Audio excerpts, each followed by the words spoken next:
Hello my dear students, welcome to CMIS online classes. In today's class, we will continue with chapter 5 of our English grammar, verbs. And in this video, we will discuss and understand finite and non-finite verbs. And at the end of this chapter, we will be able to identify finite and non-finite verbs in sentences. So let's start our discussion with the explanation of finite verbs. So you can also see the definition of finite verbs on the screen. And the definition of finite verbs is a verb that has a subject and exhibits tense and number in a sentence is called a finite verb.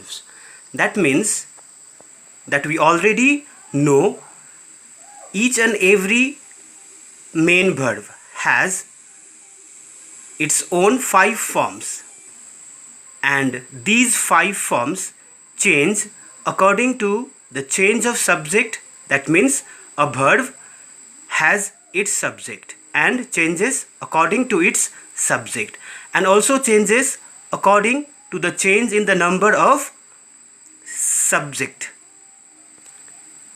That means if the subject changes from singular to plural and plural to singular, these verbs also change their form.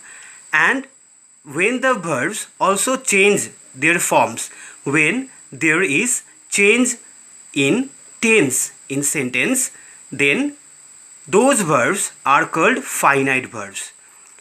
You can see the examples I have written here on the screen. I have said some sentences to show you the example. I have written same sentences to make you all aware about how the verbs change when there is the change in the subject and change in tense. Likewise here, the dog wags its tail. So here the verb is wags. So wags is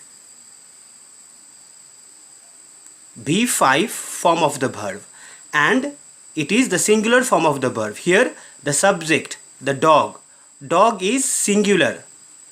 Dog is singular, so we have used the singular form of the verb, that is V5. And now come to the next example. The dogs wagged their tails. The dogs wagged their tails. Now here the verb wagged has been changed because the sentence is in past tense. So here V2 form of the verb has been used. If I write the same sentence in present tense, it becomes the dogs wag, not wags, not wagged, but only wag, W-A-G, wag. The dogs wag their tails. So here the dogs is plural, so W-A-G, wag is V1. Okay, and come to the next sentence. The dog wagged its tail.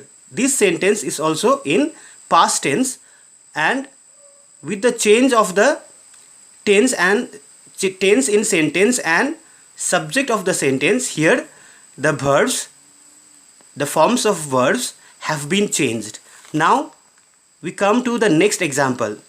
She speaks fluent English. So here speaks is the verb and it is the V5 form of the verb, that means singular form of the verb, and it is used V5 form of the verb here because here the subject is singular, she, singular. With singular, V5 form of the verb is used when the sentence is in simple present tense. Now the next sentence, our next example, we speak English in school. These two sentences are similar in their meaning. They are somewhat similar, but here the verb speak has been changed its form. So here, because the subject here we is plural, so with plural we have used B1 here. If the sentences are in, if the subject in the sentence is in plural form, is in plural form, then we have to use the plural verb, that is be1, the basic form of the verb. Now I have changed the same sentence in past tense. He spoke English with his teachers. Now see here, the verb spoke has been changed to be2 because the tense in the sentence has been changed. So here if we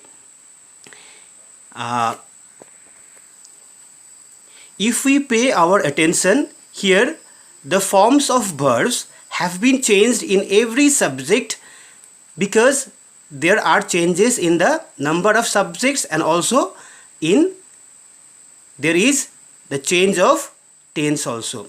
So all these verbs are finite verbs because they have changed their forms according to the change in the number of subject and in reference to tense. So all those verbs that has subject, all those verbs that have subjects and that change according to the change in the number of subjects and also changes according to the reference of tense, then those verbs are called finite verbs. I hope you have understand finite verbs now. Now we will understand non-finite verbs. I have written the definition here. The definition is a verb that neither has a subject nor exhibits tense and number in a sentence is called a non-finite verb. See, non-finite verb is just opposite to finite verbs. As we know that finite verbs change according to the number of subject and tense in a sentence, these non-finite verbs do not change whether there is the change in a subject or change in tense because they do not have any subject.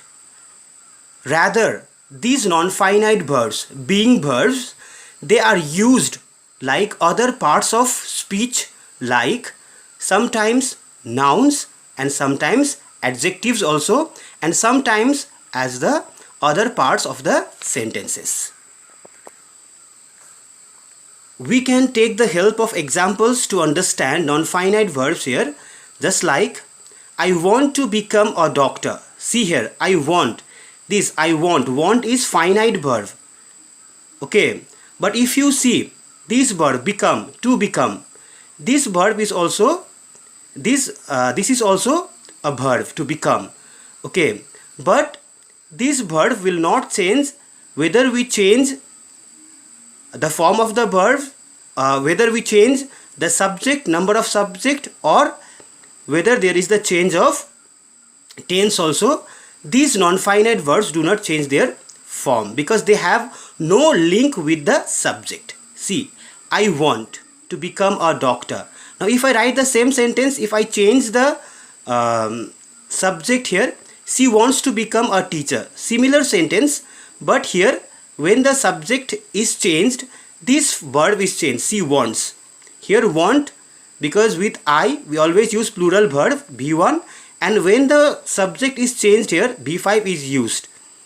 Okay, this is be5 because the subject is singular here. But if you see, this verb to become is not changed, it is same here. So these verbs are non-finite verbs. Okay, now if I change the same sentence into past tense, he wanted to become a singer. See here, wanted has been changed. The verb want has been changed. It has been changed its form into be2. be2. Okay, but if you see this, the same verb to become has not been changed. So this verb has not been changed because it has no link with the subject. So this is non-finite verb. Now see here, we can take another example. She loves watching.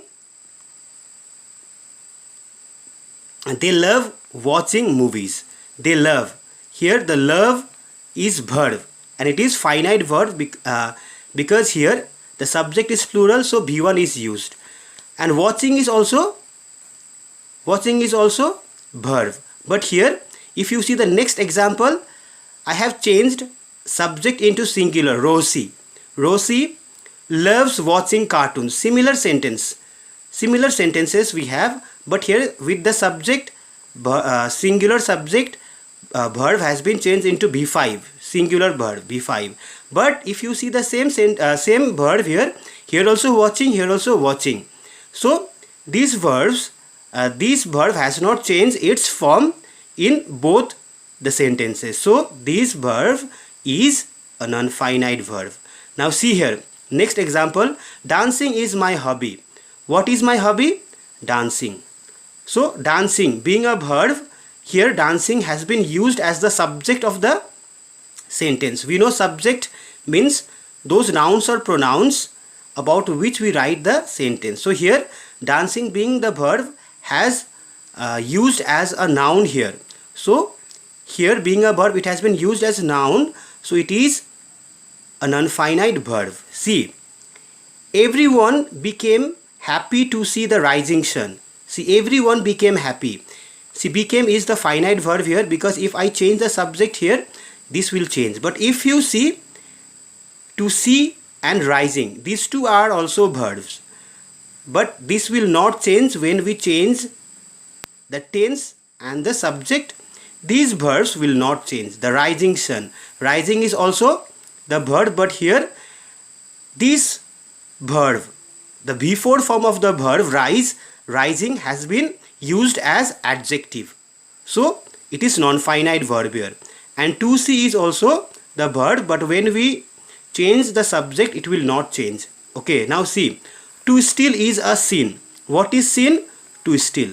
So here the verb to steal has been used as the subject. So it is not used as a verb here, but as a noun here. So being verb, it has been used as noun, as the subject of the sentence. So it is a non-finite verb.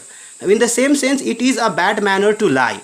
To lie being a verb here, it has been used as the object of the sentence. Okay, so it is non-finite verb. See, playing a song, she started dancing. Playing a song, she started dancing. See, if you see, the main verb started here is finite verb. But if you see the words here, playing and dancing here, this dancing has been used as the object of the verb. Okay, so it is non-finite verb. If I change this finite verb, this verb will not change. Okay, and here playing a song, this is a phrase. Playing a song, it is called a participle phrase. Okay, so here being a verb, the word playing, before form of the verb, word playing is used as the participle phrase. So here playing is non-finite verbs. Non-finite verb. Now we will understand kinds of non-finite verbs. There are three kinds of non-finite verbs. 1. The infinitives, 2. The participles, and 3. The gerund. So at first we will understand infinitives. The infinitive form of a verb is the verb in its basic form, usually preceded by preposition to. That means when we use the basic form of the verb, that means original form of the verb, that means B1 form of the verb with to, then it acts as non-finite verb. And what kind of non-finite verb? Infinitives. See, like go is the basic form of the verb, come is the basic form of the verb, see is the basic form of the verb. So I have used here to go, to come, and to see. So these are the examples of infinitives. For examples, we have to understand here, she wants to go to Mumbai with her parents. She wants to go. To go is infinitive here, it is non-finite verb, because if you change this subject, only this wants, B5 form of the verb, will change, because this is finite verb. But this to go will never change. Okay. Now to steal is a sin. Here to steal is a sin.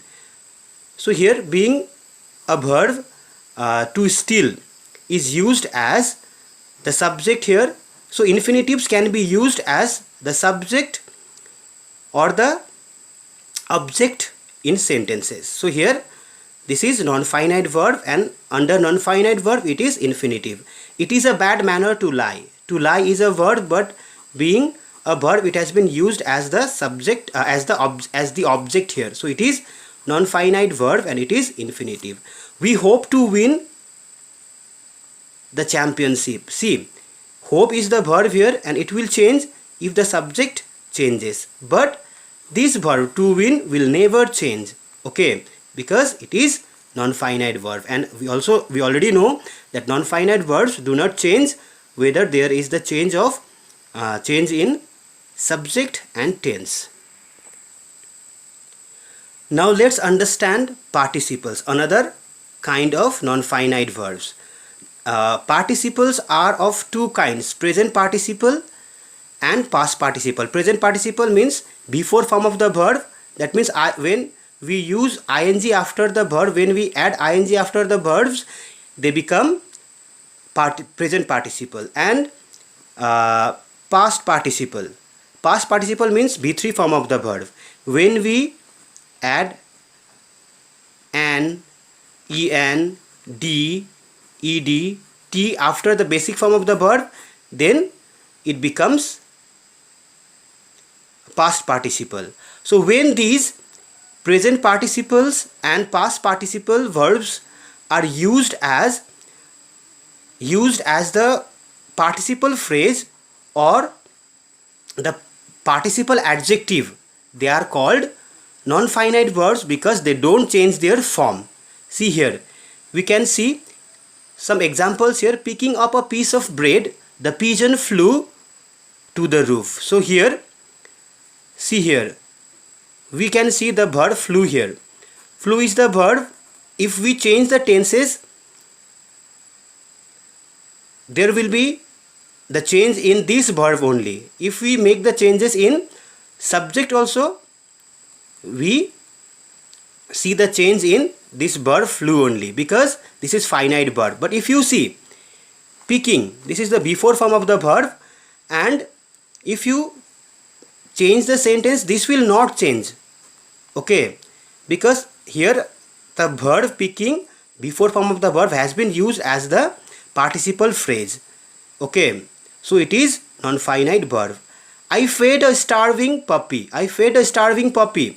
So here fed is the verb and it will change when we make changes in the subject and tense. But we also see the another verb starving here. Starving is the before form of the verb starve, okay, and here the before form of the verb starving has been used to qualify or to say something about the noun puppy. So it has been used as an adjective. So it is participle adjective and it is a non-finite verb. See here, I saw a shining star at night. See here, same, shining star. So the verb saw is the finite verb here. It will change when we make changes in subject and tense, but this shining before form of the verb shine will not change, okay, because it is used as participle adjective, okay. Now see here, we are preparing dinner for our guest. See here, before form of the verb will not change because it is in the it has formed the continuous tense of the verb. If you change the this continuous tense into this, the sentence is in present continuous tense, and here the base here the finite verb is this are, okay. This will change if you change the subject, number of subject and tense, but this verb preparing will never change. Like we are preparing dinner for our guest. If I change it into if I change this sentence into singular, she is preparing, R will change into is, but this preparing before form of the verb will never change, okay, understood. if I write the same sentence in past tense, like they were preparing, so are changed into were, but this preparing before form of the verb prepare remained the same. So this is non-finite verbs and it is participle. Participles are used as the participle phrase, the participle adjective, or they are used in continuous tenses. Now we will understand gerunds, the another kinds of non-finite verbs. So let us explain gerunds with its definition. A gerund is a non-finite verb with an ing ending. It works like a noun in a sentence. Now see, gerunds is the use of ing form of the verb. That means before form of the verb in a sentence like nouns. When we use before form of the verb, ing form of the verb like nouns means like subject or object. If ing form of the verbs are used as subject and object in sentences, then they are called gerunds. They are non-finite verbs. And what kind of non-finite verbs? Gerunds. Now see here, you can see painting is her hobby.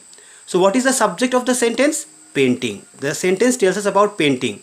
So being verb painting before form of the verb, here it has been used as the subject. So it is non-finite verb. Now see, the travelers were tired of walking.